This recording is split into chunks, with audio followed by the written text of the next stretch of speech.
We're live. In 2, 1.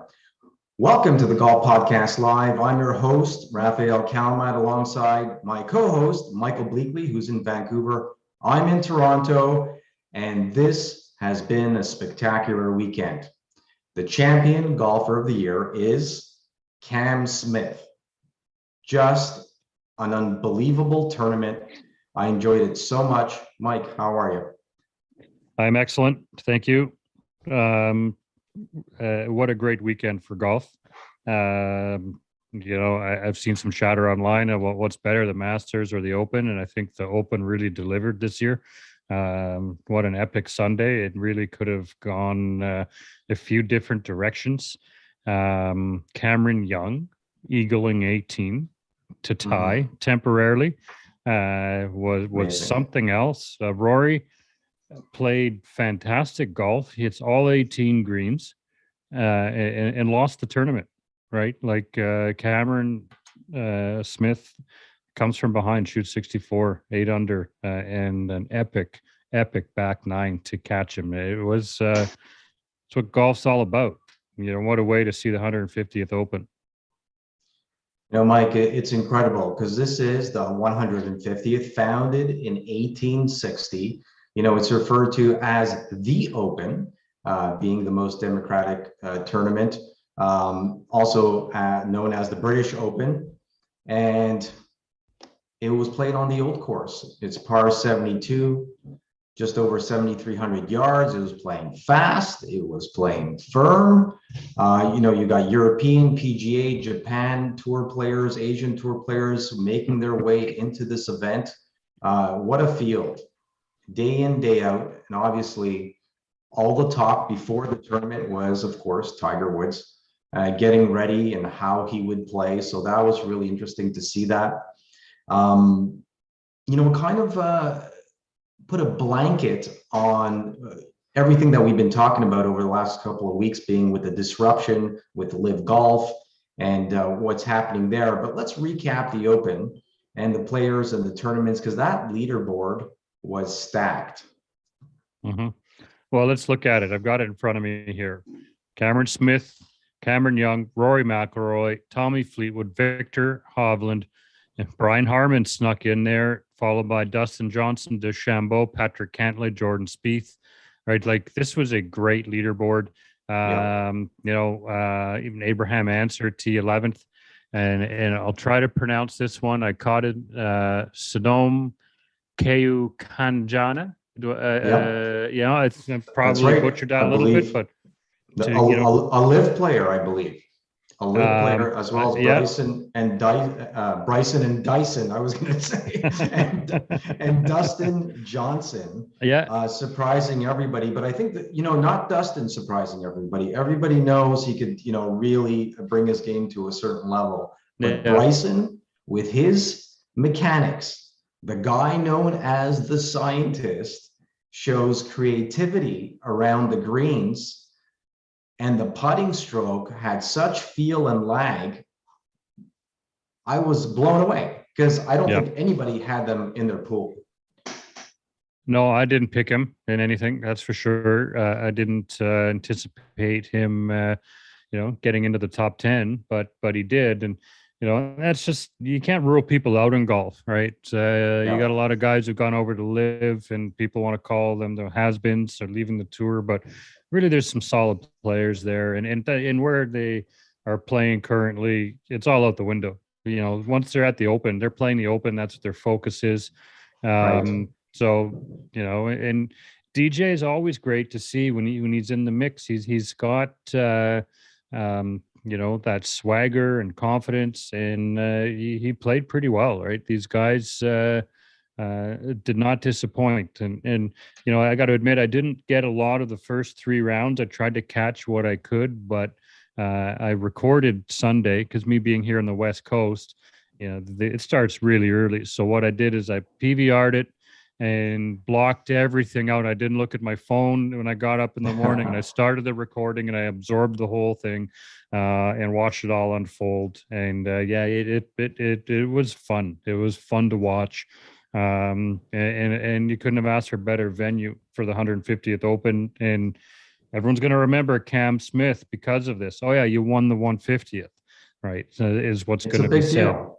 It is. Isn't that historic? I mean, it's pretty incredible. I listened to a lot of the Open.com radio, or it was on Sirius PGA Tour. With Matt Adams talking in the background, along with that whole team. What an amazing production. Unfortunately, Matt was supposed to be on the show today. And so we do apologize. We got our times mixed up. And Matt Adams, obviously from Fairways of Life, as well from Sirius PGA Tour Radio, openradio.com. What a week it was for him following the groups and following the tournament. Also a Golf Channel analyst and host. But you brought up a name, Mike, that everybody's talking about, more so than Cameron Smith, because everybody felt it was Rory McIlroy's time. With the way he was leading up to this tournament, he shoots 18 under, but just couldn't get the putter rolling, couldn't get the rock in the hole. But he played beautiful golf. I mean, he was on fire the whole way. With 2 birdies in round 4, you would have thought that on that back 9 he would light it up. Yeah, well, one of the analysts suggested that maybe he could have played more aggressive, but the way I look back at it, he hit driver a lot, and he hit it pretty well. He was on every green and reg. He just didn't get the ball in the hole, right? And so you could look at that a few ways. Yes, he should have hit it closer. It's easy to say that, when you're on this side of it. But, it comes down to scoring. And Cam Smith goes and birdies the first 5 holes of the back 9. Just drives just short of the green on 18, gets up and down for another birdie.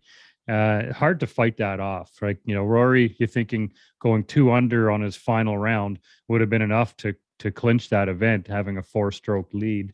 Right. But this is golf, and Cameron Smith got on a heater, and we've seen it happen before. He's a stellar player, and he caught Rory. We would have been a great story if Rory won, right? He's the gentleman of golf right now. He's been very vocal about some of the disruption that's happening in the sport, and he's a class act. There's no doubt about it. How about Tiger coming down 18 on his second round and getting a little tip of the cap from Rory, and Rory stopping to watch, and he's a class act. There's no doubt about it. So. I'm changing my tune about Rory. I just, for the longest time felt that he was kind of whined about things a lot. However, he's got so much responsibility. Think about everything that he's gone through up to the age of 26. He's now 33, but before that, he won a couple of majors. I think 4 majors before the age of 26, and now he's gone on an 8-year drought. He represents the PGA Tour.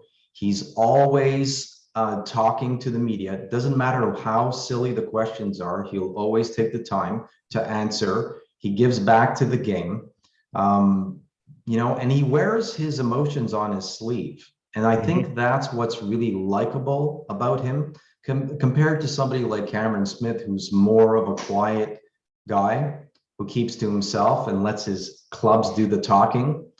Rory lets us into his world, and that's why he's so loved. I mean, you could hear the roars, no pun intended, throughout the tournament and how they were encouraging him to play. Yeah. So that was really cool to see. Yeah, he was absolutely a fan favorite. Victor Hovland got to see that up close and personal, playing a couple rounds in a row with him. And, it was clear that the home support was there for Rory, and it would have been a great story had he pulled it off. And he still, he played a respectable tournament. There's no doubt about it. But it's golf, and Cam Smith just got a ball in the hole 2 more times, and that 17th hole for Cam Smith, getting up and down from in front of that bunker, that was pivotal. I think that, he could have went, Rory could have went, birdie or eagle. He could have went bogey or par, and it would have been a momentum shift, right? Everything would have changed right there and then. And just, I can't talk enough about Cameron and his game. Him winning over at the Champions event over in Kapalua early on this year, then proving himself once again that it wasn't a fluke, and then he wins at the Players, sort of the crown jewel of the PGA Tour. Guys playing for a tremendous purse and playing so well, but I can't believe that on 10 all the way up to 14, it was 5 birdies in a row. Yeah. Birdie, birdie, birdie, birdie. I mean, just incredible playing. And then on the 18th, to top it all off with that birdie. But to your point, on 17, that up and down in that 12-foot putt put kind of everything in perspective. When he nailed that, I said to myself, well, it's going to be hard for Rory to do anything at this point in time. Yeah. Yeah. Had he missed that and fell back into a tie with Rory, could be a different game. And at that point, I was thinking, you know what? I was really enjoying the golf. I'm like, I wouldn't mind watching a playoff right now. Yeah. Right. I mean, imagine you get Rory and the 2 Camerons in a playoff. Yeah. That would have been just as epic as the tournament was. But Cam knocking in that putt, that was a champion move, and he pulled it off. Right. The other Cameron, made it interesting. Drives the green and makes eagle on 18. I think we're going to see a lot out of Cameron Young. He's really gotten hot lately. So I look forward to seeing how his game manifests over the next couple of years, or even through the playoffs coming up. Right, these guys are only a few tournaments away from getting into the FedEx Cup, so it's going to be interesting. There might be a few less players in the FedEx Cup this year too, so it could be a career changer for some of these PGA events. So, we're getting into some. I know the last major's done, but we are getting into some exciting golf over the next 6 weeks. You bet. I'm just going to say that I'm thrilled about Cameron Smith and his game. Unfortunately, there are some rumors that he is going to live. Is that unfortunate? I don't know. I'm going to be excited to watch him play wherever he plays, whether the Asian Tour expands, he plays on the Live Tour, he plays the PGA Tour. Once again, we're fans of golf. I'm not biased towards anything. I just love golf, so I'm going to follow the players on whatever tour, and that being the Sunshine Tour or the Canadian Tour as well. But going back to Cameron Smith, he's only 28 years old. He turned pro in 2013. He's played in 4 previous Opens. And I'm going to remind everyone listening and watching us right now that he won in January by beating Jon Rahm. And he won with a record 34 under and captured that $3.6 million prize. It was incredible golf. And even back then, he said in Australia, he loves it when it's fast and when the fairways and the greens are hard. And so I feel like it suits his game. He said it early on in the week. A lot of players were saying that, but he has this quiet confidence about him. And he's a birdie machine. The guy is one of the best iron strikers. If we look at tour statistics, you'll see Colin Morikawa, you'll see Cameron Smith always in the top 5. And so I'm a big fan, and I'm going to promote Cameron Smith, man. I'm not going to talk about McIlroy as much, just because, it's Cameron's time. I feel like everyone's talking about how he lost the tournament and how Cameron Smith kind of just put it together. I mean, it took a tremendous round. It's ridiculous what he was doing out there. I mean, I don't look at it like Rory lost the tournament, because he did play well. He did shoot 2 under. He did not make as many birdies as he needed to, considering he was had so many birdie putts. But that's golf. So, and Cameron Smith came out, like I said earlier, shot 64 on Sunday, 6 under in the back 9. Like, it's tough to beat. Isn't it the lowest? I just heard somewhere, isn't it the lowest final round in Open history? possibly just at St. Andrews. So I have to double check that stat, but I think it is the lowest round in Open history to go 8 under. I don't 'Cause know my stats well enough off the top of my head. That's something we would have to look up. But yeah, let me just fire that into Google, and you can carry on. yeah, and then if we're looking at other players, one of your favorites as well, you know, you got Cantlay, Fleetwood, Hovland up there. Again, Dustin Johnson. Brian Harman's got a beautiful game around the greens and how he shapes the ball. He isn't as long as all the other guys. Yeah. However, he plays a tremendous game. Obviously, Jordan Spieth was coming into this kind of on a heater. You know, everybody was talking about him. He was playing a wonderful year. And then there's another player who doesn't hit it very long, but shapes the ball left to right, right to left. Beautiful touch around the greens. Abraham Answer.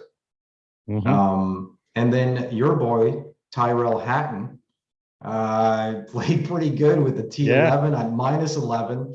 I think you had him in your pool, right? I did pick him. Yeah, absolutely. And I called it out last week with Craig Can as my dark horse. But here we go. Cameron Smith ties -20, 268, lowest score ever. It says here the British Open. We all know it's called the Open. So yeah. That's I think that's the total score. I was thinking about the last round. Yeah. Total score, I think Zach Johnson shot 21 under. I think that's the lowest total score at an Open. But you know, these are always fun, you know, and it's weird how we kind of stick to all these statistics when it comes to the Open just because of the history of the game. I find that we talk more about how history is made at the Open than anywhere else. Yeah. Well, here's Henrik Stenson, 2016, and his victory at Royal Troon. He shot 63 on Sunday. Okay. Different golf course, of course, but you know, if you want to just look at the numbers. Now, what was the par on that course as well, right? If that was a par 70, then it obviously it's much different. Yeah, it's pretty amazing in any shape or form. I do think it's the lowest round, but you know, write into us if I'm wrong. Give us a shout. You could hear us. You could reach us on social media. You could actually make a comment on YouTube or your favorite podcast platform. Now that we're on 17 different platforms, just a shout out to our partners AR Golf, as well as ECS. I'm mispronouncing a lot of things today, Mike. Yeah, I'm really tired. You know what? I had a long week. Lots of golf lessons over where I teach over at Vic Hadfields in Oakville, Ontario, Canada. And I'm having this coffee right now in this mug. And my wife gave me this mug. It says, I don't want to work, but I have to work to make enough money so I don't have to work. There you go. So cheers. Now, looking further down the leaderboard, okay. Obviously, we're going to go ahead. Yeah, just to touch base on Henrik Stenson, Royal Troon's par 71. So it's effectively an 8 under final round. So, you know, it's kind of a similar accomplishment. Still, both of them are great. But yeah, there you have it. Right on. Right. Good job. Good job. We need a producer. We need people to look up these things for us when we're on the air. Our Canadian boy tied for 28th. He gets a top 30 finish. I think the boys over at Subpar had him in for a T30, cheering him on for their pools because they're pretty popular out on social media and what they're doing right now. So thumbs up to Colt Nost and the Sleeves. Yeah, but Corey Connors 8 under. What an amazing final round. You know, he birdied 3, 5, 9. Got an eagle on 14, which isn't easy to do. No. You know, everybody's, you know, walking away with par on 14 is pretty good. Birdie is great, but eagle is just amazing. And then, you know, comes in with birdies on 15 and 18, shoots a 67. Absolutely, 5 under. Unfortunate bogey on the road hole, but Yeah. it's still a good finish. Had he got to 9 under, that would have got him in the T21. But solid finish at the Open for one of our Canadians, Corey Connors. And here's a guy who has got a lot of potential coming up in the FedEx Cup. So we've got many Canadians on tour at the moment. So the playoffs could be interesting. How great would it be to see one of our home crew, win the FedEx Cup? Yeah, that would be very cool. Now, looking at Mackenzie Hughes, he was 4 over, didn't make the cut. I believe the cut was at even par. We talk about all the top players, Mike, but I really have to celebrate any player that's made the Open. To be able to say that you played in the 150th Open, whether you made the cut or not. You and I are both players. So I know a lot of golf analysts and hosts and people who are in the media business talk about, they're playing terrible, they're in a slump, these guys, you shouldn't be playing, what is he doing? I mean, they're so critical and judgmental, and it's their job. However, coming from a player's perspective, I respect absolutely every single player that's actually played in here, right? I respect all the players that tried to qualify for this. I mean, it's such a feat. I mean, Phil Mickelson shoots 5 over. He was even after one day. You're looking at guys like Kevin Na, and then Seamus Power, Brooks Koepka, who shot 4 over. All these guys are incredible players. It just wasn't their week. Yeah.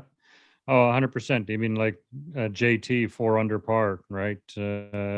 It's still a great accomplishment to go 4 under 4 days on that golf course. Like it's redundant, but I always say golf is hard, and you see the best players in the world, Rory McIlroy included.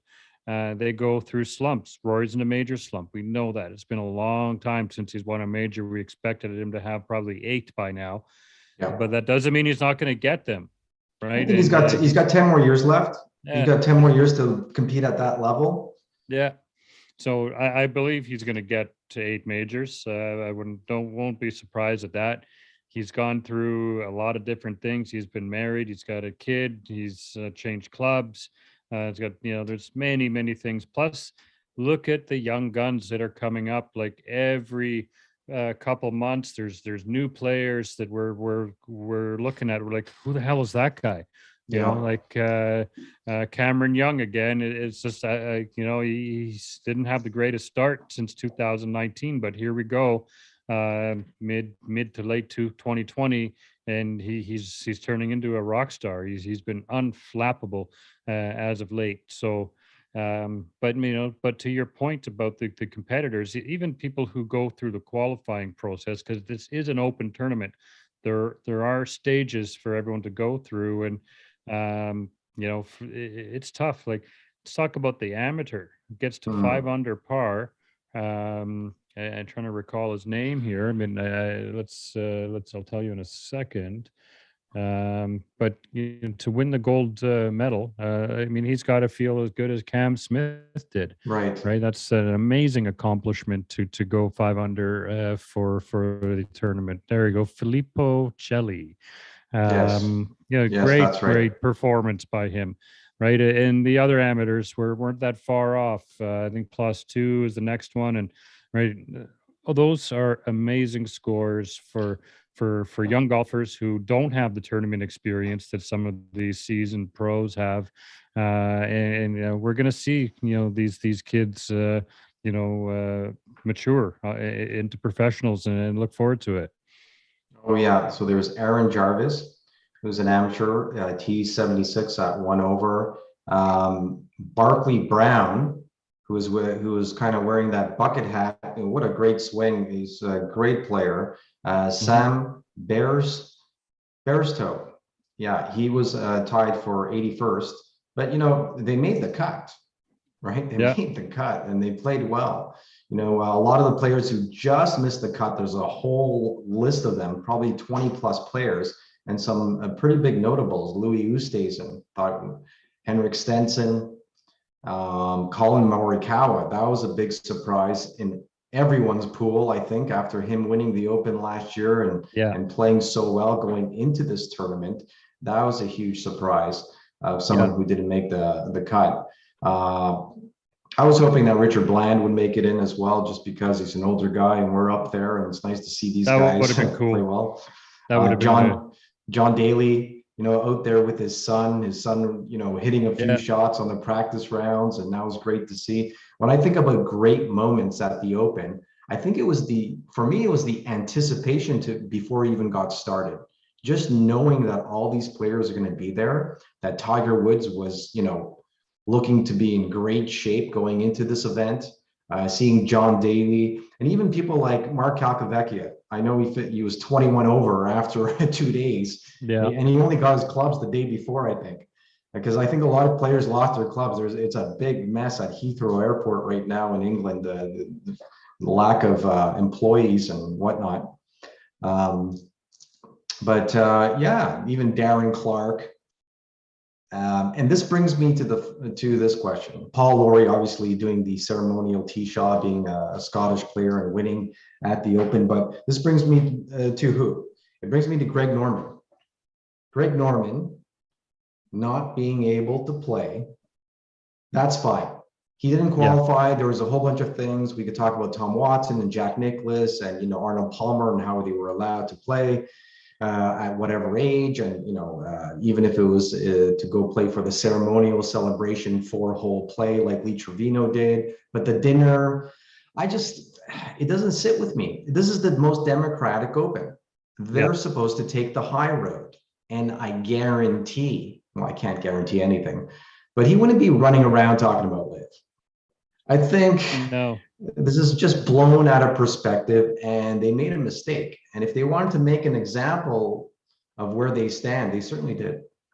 I agree, because leading up to the Open, they said they wouldn't bar Liv players because they wanted to respect the tradition of it being an Open championship, and they've all earned their right to play.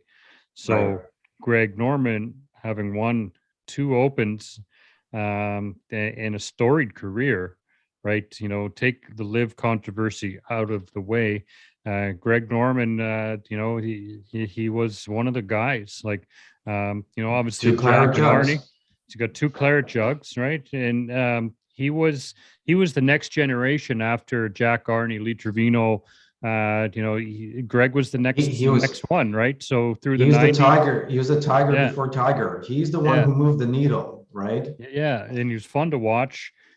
Powerful and exciting, and sure, he's had a few collapses and some heartbreaking losses in his career from Nick Faldo and whatever, but that's golf for one. But going back to this Open, not inviting him to the ceremonial dinner, I thought was infantile by the R&A. I think in the future it's going to be regretted. So it's a shame, because he should have been part of those festivities. And he is assuming he has enough class to not talk about Liv and just focus on the celebration of the 150th Open. I think that was a double bogey on the R&A's part. Make it a triple bogey for that matter. But time will tell. I think they will be regretted. That was a real shame. It was a real shame. I'm just going to let Raf back into the room here. I'm back. Can you hear me now? There he is. Yeah. For the last week, I've had spotty internet. We've had problems with our provider here in Canada, which is Rogers. And it just seems that the network's up and down. It's on, it's off. I get a strong signal. So this is why, we're taking turns hosting and whatnot. But certainly glad to be back. Yeah. So we're just leading off at Greg Norman, right? Yeah, I went on there for a little bit of a tangent about Greg, and just to catch you up and not bore anyone who's listening. It's just a shame, and I think it's going to be regretted in the near future by not having Greg at these festivities, and the fact that I think Greg has enough class about him to not talk about live and just participate in celebrating the 150th Open Championship. So, anyone wants to comment on that, go ahead in our feeds. Be nice.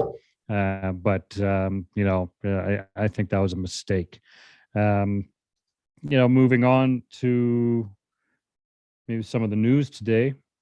All right, there's a lot of news today in the golf world. David Faraday leaving NBC, going to live. It's going to go be a commentator. I wasn't on top of it. I wasn't on top of the news today, Mike. You told me just before we went on the cast, and it's surprising, but at the same time, we talked about this for years, that how he's held back on just being who he is, and they almost putting a muzzle on him for the last 20 years, where he can't fully express himself. Obviously, it's network television and whatnot, but his jokes aren't that cheeky, are they? He could just have fun with it. If you make fun of the players, it's all in good humor. All the guys needle themselves. It makes golf a lot more colorful and entertaining. There's a couple of other people that might be going that way as well that I have in mind. I won't throw it out there because I don't know, but you may know who I'm talking about. Yeah, there's lacking confirmations. There's a few names circulating, big names. So we'll see. Right, that Bedminster event is a week away, so there'll probably be a lot of news this week. So the drama continues, and the drama will continue over the summer, because you look at Cam Smith. He just got an exemption for 5 years in the majors yesterday. Yeah, with that win. With that win, he's people don't realize, but you become an honorary member of St. Andrews Golf Club with a lifetime membership. How great is that? Oh, you just for sure. put in a call and you're like, hey, I just want to play St. Andrews today, or bring out some friends or family or other players. Pretty great, Mike. Yeah. How long have we been planning that trip? Oh, well, a long time. So it would have been great to have been there this year, but it would have been hard for us to get out and play the golf course had we been there. Although the media experience would have been stellar. I think it's almost better to enjoy that trip when the town isn't packed, because although the energy of this Open would have been unbelievable, a bucket list experience, but the town itself, with the pubs and the different venues around the town, it's beyond just a golf course, right? Obviously we got to get out and play that course and experience it a couple times. You can't just do it once. You got to play that a couple times so you can remember everything. However many times you could get out there, whether it's a lottery system or just getting in line every morning. They allow a certain amount of people. They line up from midnight on to be able to go out there. I mean, if it was open year round, people would be playing year round. And also, if the sun didn't go down, I think that place would be busy 24 hours a day. No doubt about it. Right? It is, after all, what we call the home of golf. And it's on our bucket list. We'll get out there, Mike. It's just a matter of time and effort. It's sort of like just doing it, right? I covered the Canadian Open this year. I didn't have the time, but I ended up going pretty much every day. You went out to Pumpkin Ridge. You got to just make it happen. Just go and enjoy an event or play a golf course. Yeah, 100%. I mean, I got the media pass late for Pumpkin Ridge, and I just, there was a lot of reasons I could have said, no, I can't make it, I'm too busy. But I think I would have regretted not going and checking out this new series. And as I said, it was better than I expected. And it was a fun event to watch. I give it credit. It was fun. So it's, as we know, it's not going anywhere. It's going to grow before it before it fails. Will it fail? Who knows? Time will tell. What's going to happen with PGA? Time will tell. Rumors of Jay Monahan, or suggestions he should step down. I don't think that's really necessary. Any commissioner would face a controversy like this. May make the correct or the incorrect decisions. In trying to protect their asset of the PGA Tour.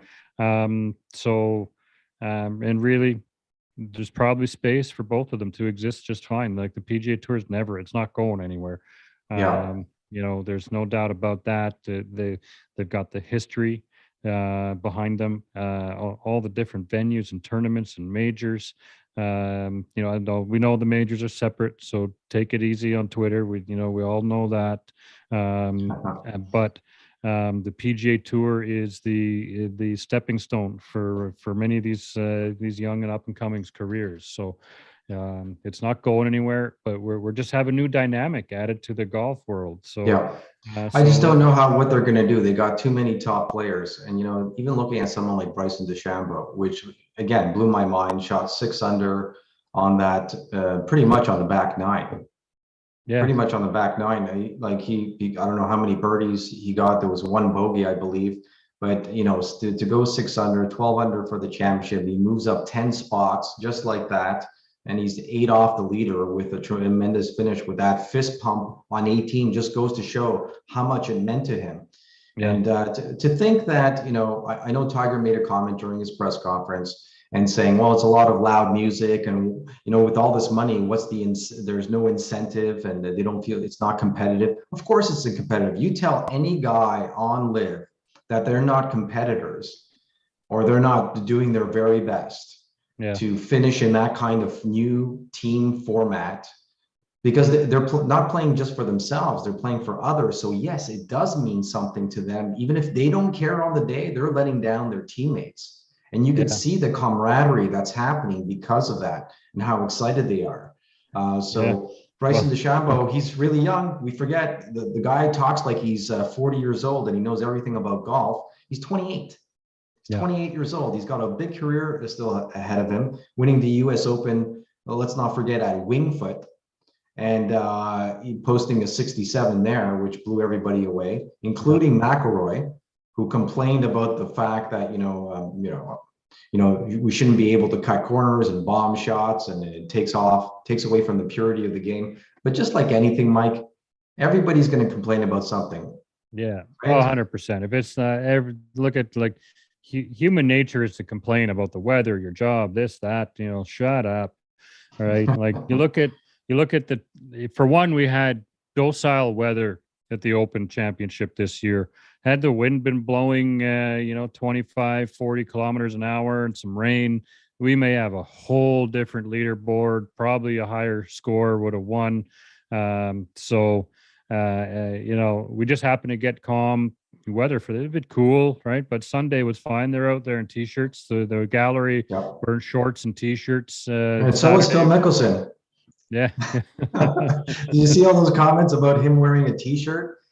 And they're making fun of him. And I'm like, give me a break. He's wearing a T-shirt. So did Jack back in the 70s. Go look at the pictures. He's wearing a T-shirt, right?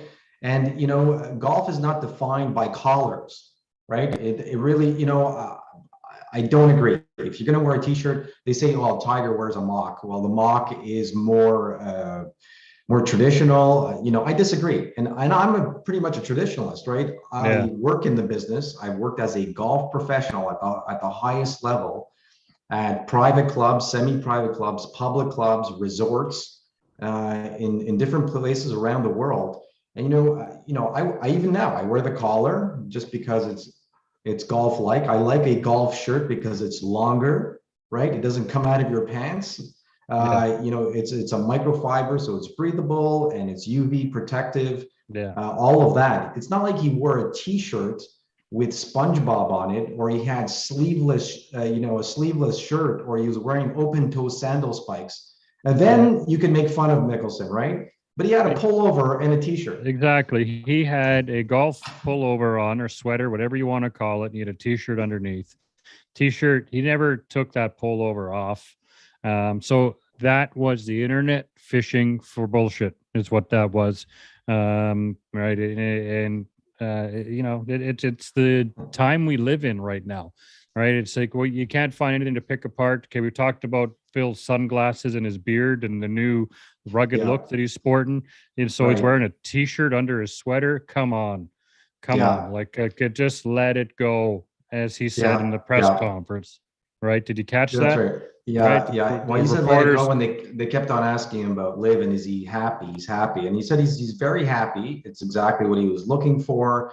Gives him more time with his family, and they just keep on drilling him with the same question. Just Yeah. take, So Well, let me it's comment annoying. on, yeah, like from my observation, spending a week at the live event, the guys look happy. They all look happy. Perez, DJ, Ortiz, Answer, Gooch, obviously, like all these guys were smiling and they were happy. And it's The not just the money. no, It's yeah, not just the exactly. money. Obviously, they're happy that their accounts are full and they're able to take care of their families and live a good life. Yeah, However, the event itself looks spectacular. It looks like fun. yeah, And again, I'm not disparaging the PGA Tour. I love the tour. I grew up watching the tour, and I'll continue watching the PGA Tour. 100%. But this is the live is a slightly different format. We can argue till we're blue in the face about them getting world ranking points or not. Who knows? That's yet to be determined. Um, and we know we're going to be seeing this for a few years, right? And from what I've read, they do intend on making a profit at some point. They're not just going to throw, I guess I'll say bad money after good, but they're not just going to throw money at it for 10 years and lose, billions of dollars. Their intention is to make this thing profitable. When that's going to happen or if that's another whole story. But from my observations, the event was fun. The players are having fun.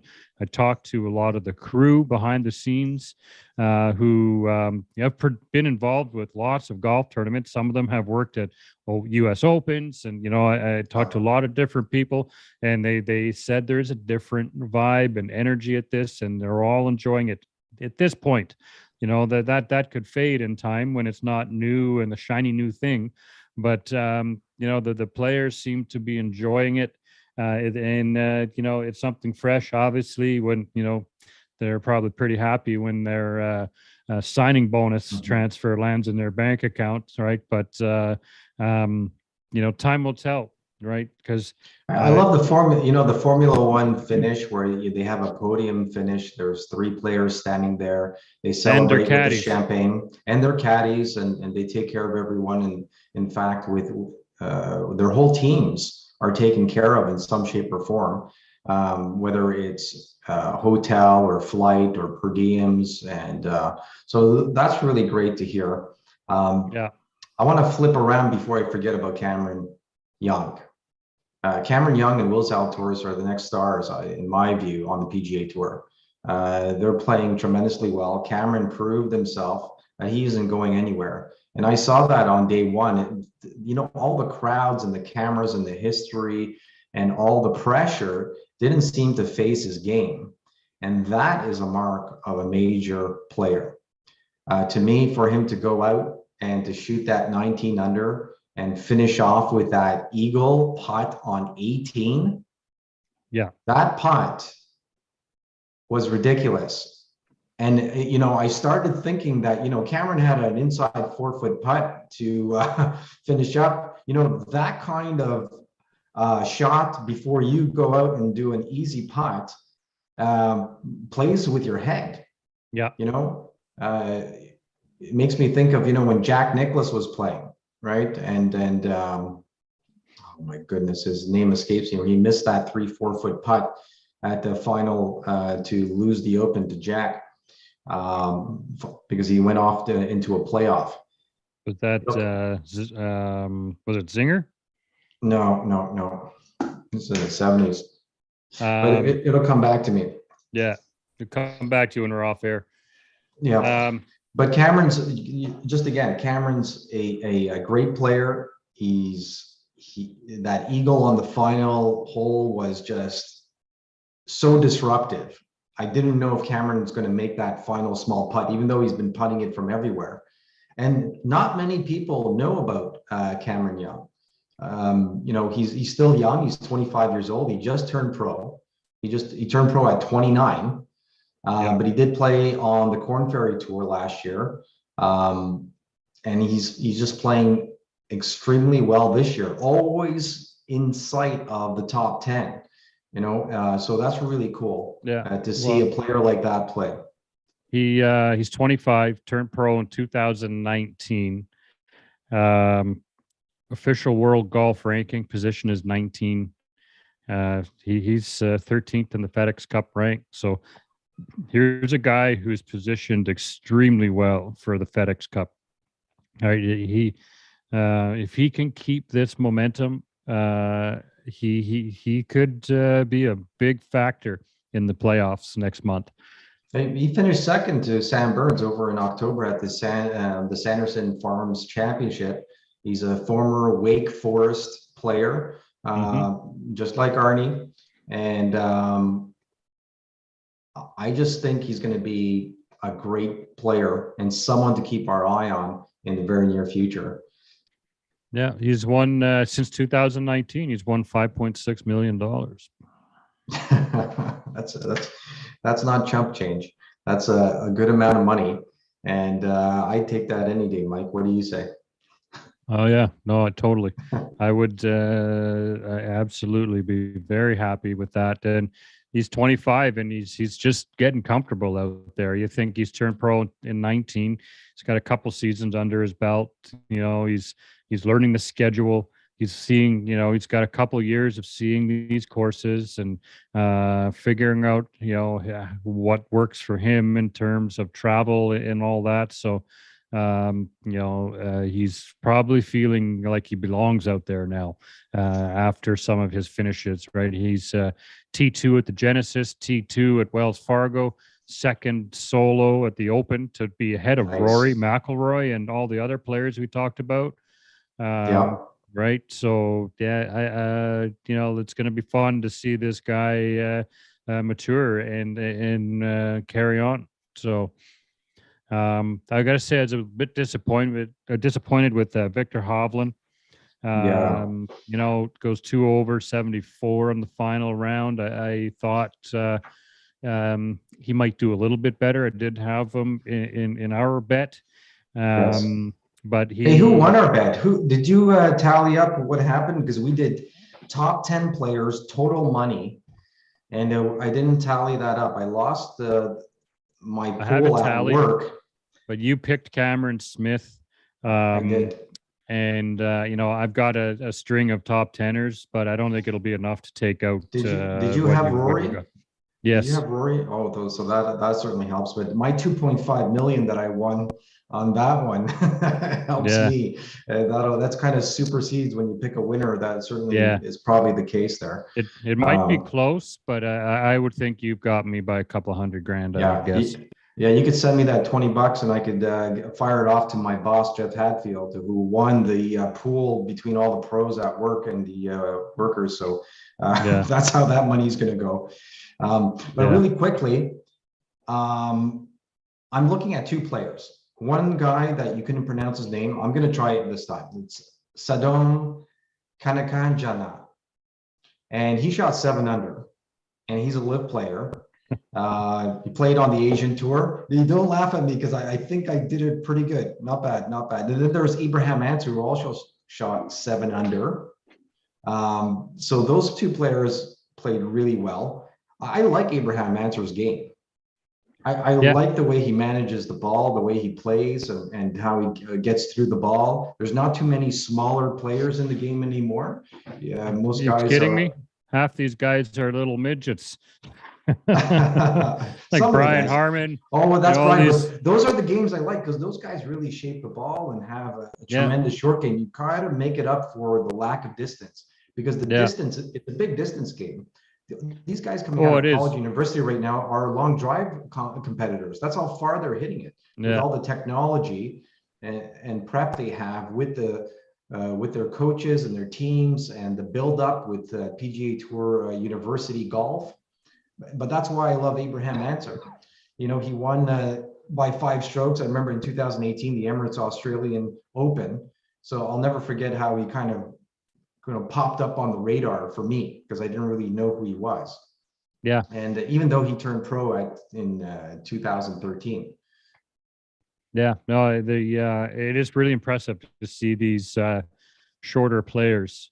He hit the ball so far and tremendous impact. And Abraham is one of those guys. So and he's got presence, and you see him in person. He's got a lot of presence and charisma. So was he at Pumpkin Ridge? Yes, he was. Yes, he was. Yes, I saw him on the range and followed him a little bit. So it was, he's, you see these guys, they all they're meticulously dressed. Obviously their sponsors put a lot of effort into fitting them, and there's not it's like they never wear a hat twice. Everything is crisp and new. The shoes don't have a speck of dirt on them. They're not like us.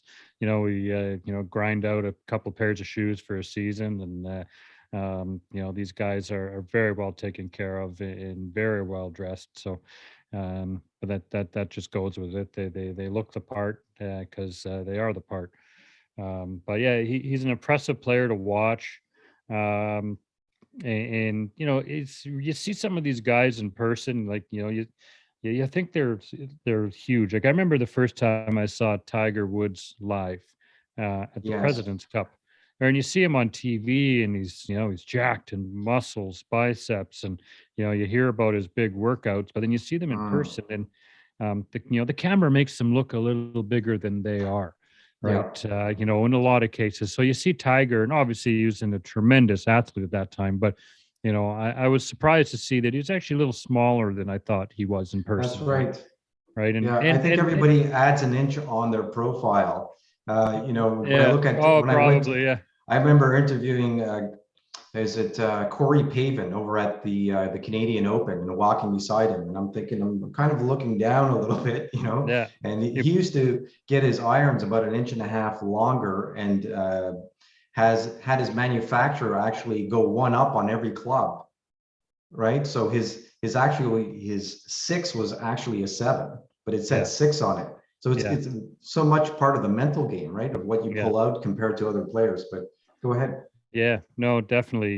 You see a guy like, Corey Pavin, you could stuff him in a locker. They're so small, right? But again, tremendous games out of them, right? So, I like the fact that you brought up Tiger Woods, because he did seem larger than life. And then when you do see him, they do have that presence, but it's not because of their physical size. Adrian Meronk was one of my dark horse picks. He's finished 42nd, respectable play. 6 under for the tournament, 3 under on the final day. But he played a practice round. He went out on, I think it was Tuesday, and he had a tee time at 10:30 a.m. and he went off on the 10th. And Tiger was standing there, and he asked him to play, and he said sure. And then they stood beside each other, took a picture. He's a head taller. Right. Yeah. So Tiger looks so small beside him, but Adrian's 6'6". Wow. So he's a little bit taller than Tiger. Well, then there's the opposite. Like the first time I saw Vijay Singh in person, I was like, he's actually a little taller, way taller than I anticipated. Or Stuart Sink. These guys are much taller than what you anticipate when you see them on TV.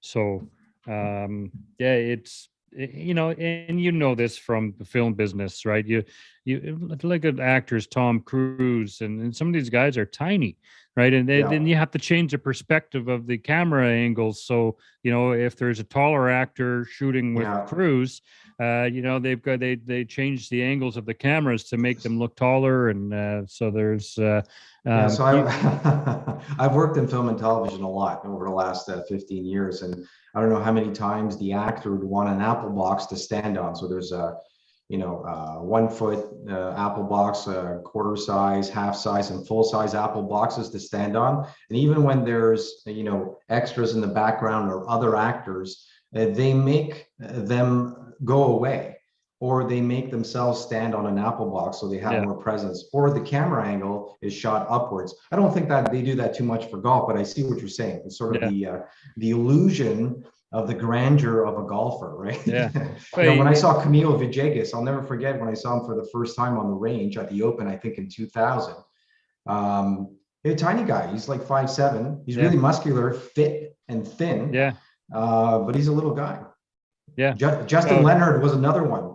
Justin's a smaller guy as well, and and these guys are great players. We're not making any, we're not making fun of any of their physical attributes by any means. I'm 5'9".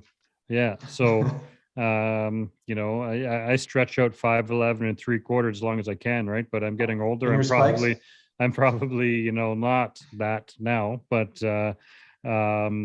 it's the camera work is part of it too, right? Because the cameramen are so good on tour that they fill that screen, so everyone kind of looks like the same height, right? So they do a good job, and until you see these people out in person, then you don't really understand. But then when you do get to walk with them on the course, and you spend like the time with them, especially when you get lucky enough to be inside the ropes and you're walking and you're hearing these people talk and communicate with the caddies. They're just the same as us. They're just better at golf, right? Like they tell jokes. They like to laugh. They get angry. They gripe about their job, even though every one of us would cut our fingers off to have their job. There are things that they gripe about, and I heard that when I was down in Pumpkin Ridge.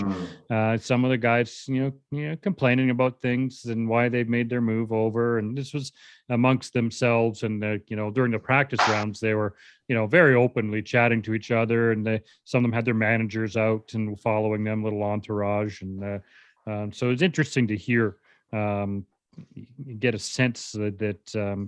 They were squabbling about things they weren't happy about, just like anyone else does if they have a job or they own a business. And it's human nature to bitch about things, no matter what. You had a unique perspective, because I've been in and out of doing a little bit of media, both on radio and print for a number of years.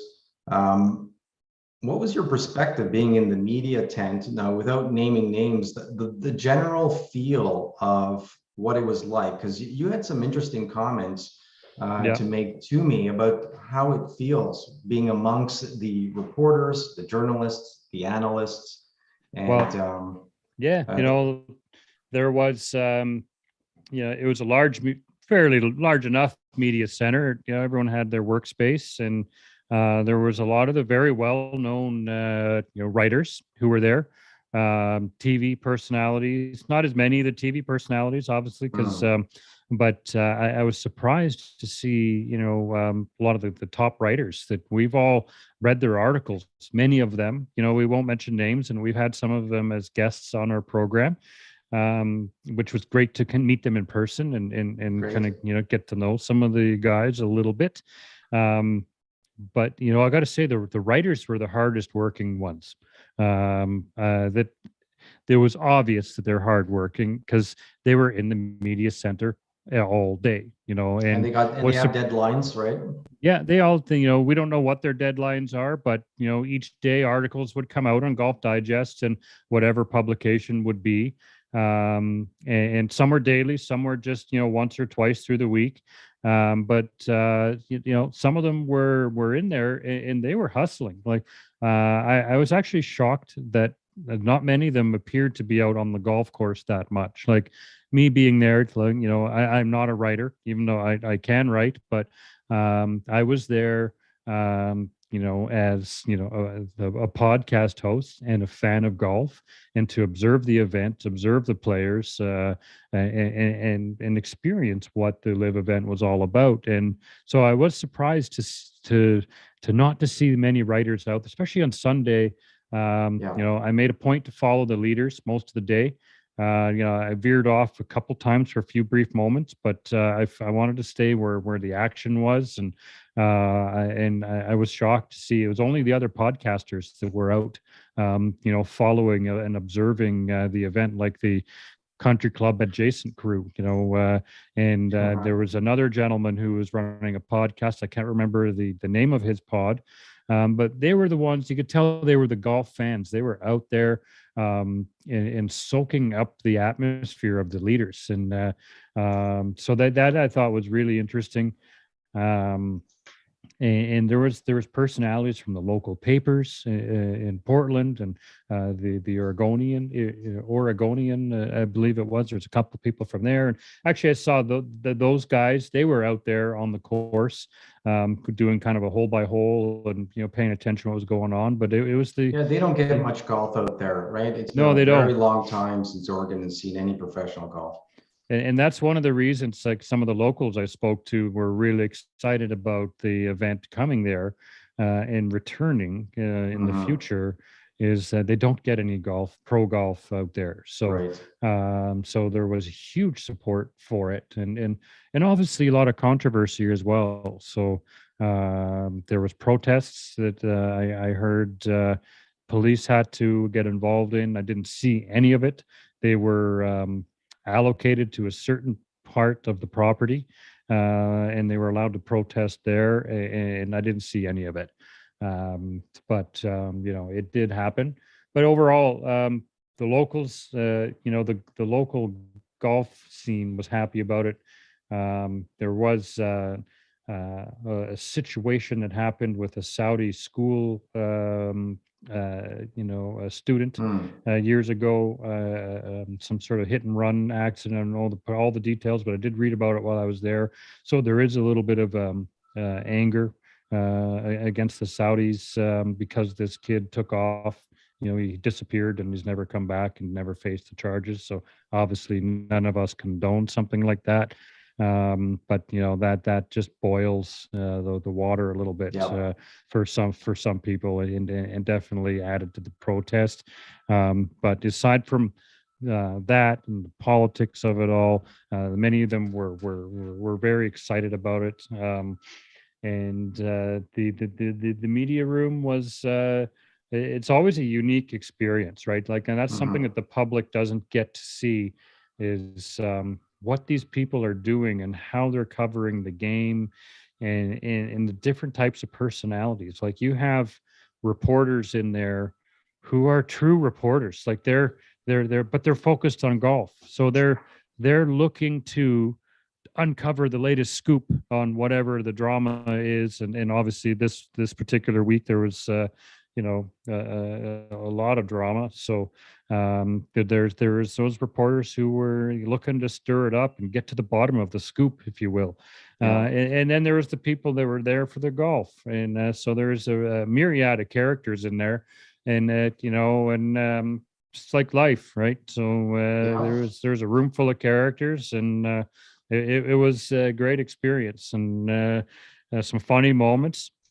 Like I said, I got there for the Perez Reed Koepka press conference, and controversial, a little bit tense, some good laughs. Pat Perez always, you can always count on him to make the room laugh, and he even got some of the press howling.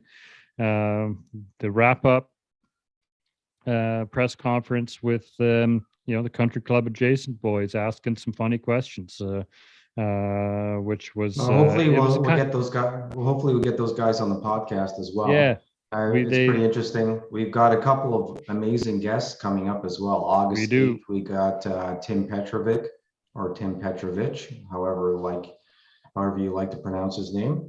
And during President's Cup week, we got Gary Williams back from Five Clubs Golf. So really wild to have him on to talk about the Open. Matt Adams owes us an episode for not showing up and mixing up the times this week. We're not going to hold it against you, but we want to see you we're again, just joking. Yeah, absolutely. Matt's a great storyteller. So if anyone looks backwards, if you're listening now, go back to our January episodes, I think early January.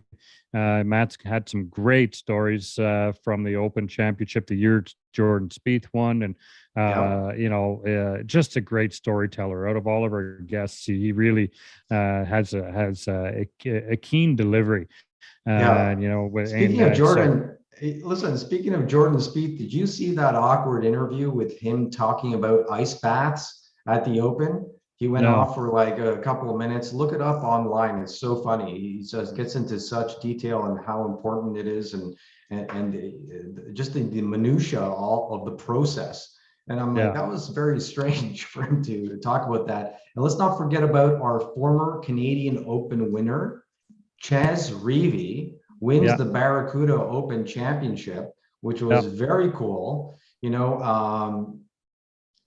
a little seasoned, right? He's 40 right now. So it's nice to see him go up there and get another W for a guy who's pretty small. Another small guy. Another short guy. I know, I was thinking of him. But Alex Noren, Martin Laird, we're all in contention. And this is a Stableford event. So, slightly different. And Stableford is very common outside of North America. Like here, North Americans, Canadians, and Americans, we love to torture ourselves with stroke play. But Stableford or par points is also referred to. It's a very popular way to play golf, and it actually can be a lot of fun.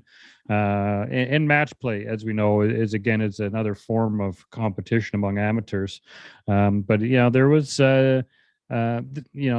the Barracuda being parallel to the Open gives a lot of opportunity for these players who, I'm not going to say struggling, but it is. A lot of the key players are at the majors. So this is an opportunity for these guys to earn some world ranking points, earn some money, and all of the above. Like, we had Taylor Pendrith, T11, Harry Higgs, T11th, like all these guys. This is great for them to earn money for their card next year, playoff positions, right? So there's a lot of positives happen. I remember it used to be the BC Open that was run parallel with the Open Championship, and that's not British Columbia. That's the comic strip that sponsored that. So that was really cool. And Kevin Tway,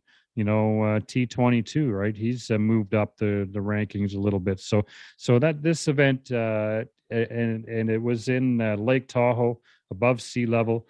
So gives it's a fun format. Here's Michael Glipkich, another Canadian who's there T31. So there's a lot of golf on this week. Look, for the Open, Mike, there's highlights and lowlights. And while you think about that, my biggest highlight is always before the tournament starts. It's just the anticipation of all of it. Everything culminating. So much has happened in golf this year. When I watch the Open started, you almost feel like you have goosebumps, right? Or you even do. And then there's the end of the tournament, that back nine, right? And how they're playing. And next year they'll be going to Hoy Lake, where I believe Tiger won. So that's just wonderful to see. What's your highlight and low light of the tournament? I'm going to talk about just the low light there because I didn't talk about it. How about a 6.5 hour Thursday round? Yeah, that would drive anybody bananas. I know they're not going off on 1 and 10, which maybe they should, because that's insane. Even if they did, they could still create log jams if the front nine and back nine groups don't finish. They're playing 45-minute holes sometimes. Yeah, I've done that, in some amateur golf events, um, and it's painful. It is absolutely painful. I can relate to that, and you don't hear about it much with pro Yeah. events, but slow play can be a factor. There are a lot of people in the field on those first days, but it's absolutely painful. The final round went by fairly quick, right from when from when it started. Watching Yes. the leaders tee off to when it was over. But for me, highlights. The back nine would have been the highlight because, from like I said, I watched only a little bit of the first three rounds because I was busy those days, and so I tried to get it in where I could. And the timing here, like it starts at 1 a.m. For me Right. here on On Thursday and Friday the West morning. So Coast time. Yeah. so it's kind of, if it starts, on the East Coast, if it's starting at 5 in the morning, it's easy to get up and catch some of it before you start your day. But the back nine action was the highlight because it could have went any way. Um, the What's lowlights would be, uh, any highlight of the shot of the week? For me, it was Rory making that bunker shot. Right, yeah, that his was amazing. holding that bunker shot was incredible. The crowd went. I almost felt the vibration through the screen. Right, it Yeah, almost felt like a Ryder Cup moment right there. yeah. Oh, then definitely with the crowd going nuts for that. But I got to lean on the two Camerons, Cameron Young for making that eagle on 18, right? Right. Under all that pressure, had Cameron Smith not made birdie, we're in a playoff with the Camerons. And that's a career. That's a career changer for him, Mike. Yeah, Because yeah, we're talking about not only the notability of doing that, but the money, yeah. the comfort level of getting a paycheck that's way bigger, way Yeah. bigger. Second The, place on his own. That's I don't know the exact number, but it's got to be 1.5 million. I've got it right here in front of me. I'm just pulling it up. 2.5 million for first, 1.455 for second, and 933. So we're talking about $500,000 difference. Yeah. Now it might not be a big deal for McIlroy, who's got enough money for the whole tour. However, for Cameron Young, that's Yeah. a game changer. That puts, a ton of money in his pocket, and will carry on. So that allows him to continue his dream. Even if he was to have a slump for 6 more months or a year, he's got some exemptions and some Yeah. money. Oh yeah. So that goes a long way. Hey, listen, Um, 83rd place pays pretty well. $39,950 is pretty good for 83rd.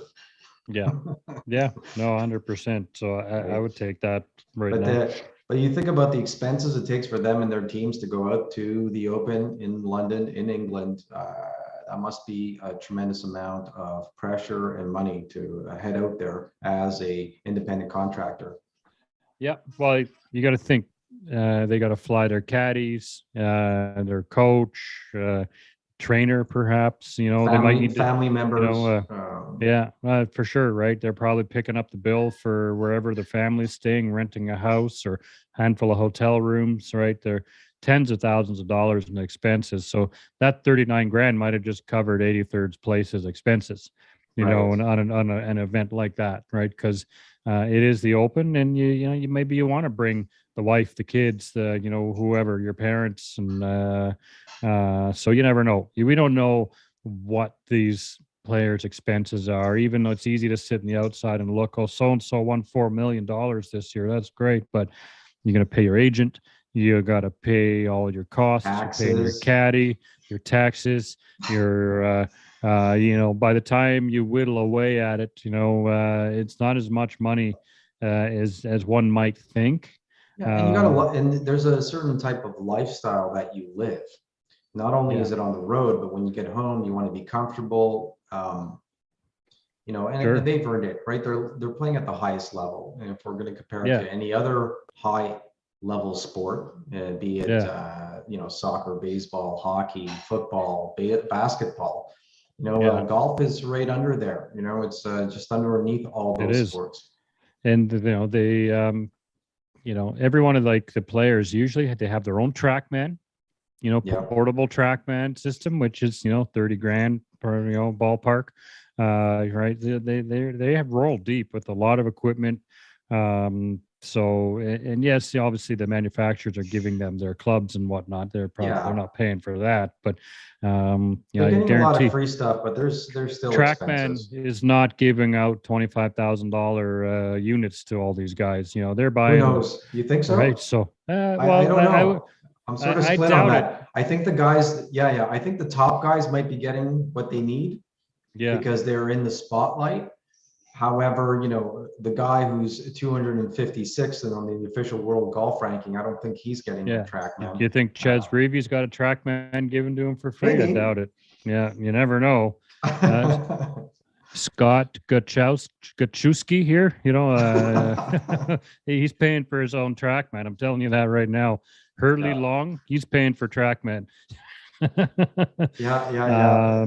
Right. So is Maverick McNeely. He's paying for his own TrackMan. Right. Yeah, you never know, but it's such a worldwide game. There's so much money in the sport right now. It's fascinating to see. Hey, Mike, let's wrap this up just by saying thank you to our sponsors. I want to thank AR Golf. I want to thank ECS for being there right from the beginning, providing digital web services for not only us, but for many of our partners, friends, and clients of ECS. So thank you to the ECS agency for all your digital web solutions, and to the Upper Hand Card and Collectibles for giving us a hand as well to get just launching this podcast. They've been there from the beginning. The absolute, been heroes. And just on the AR golf tip, if anyone's interested, you can look on our website at thegolfpodcast.live. And we have all of the equipment listed on our website. And if anyone's interested in buying any of it, you can create a custom order.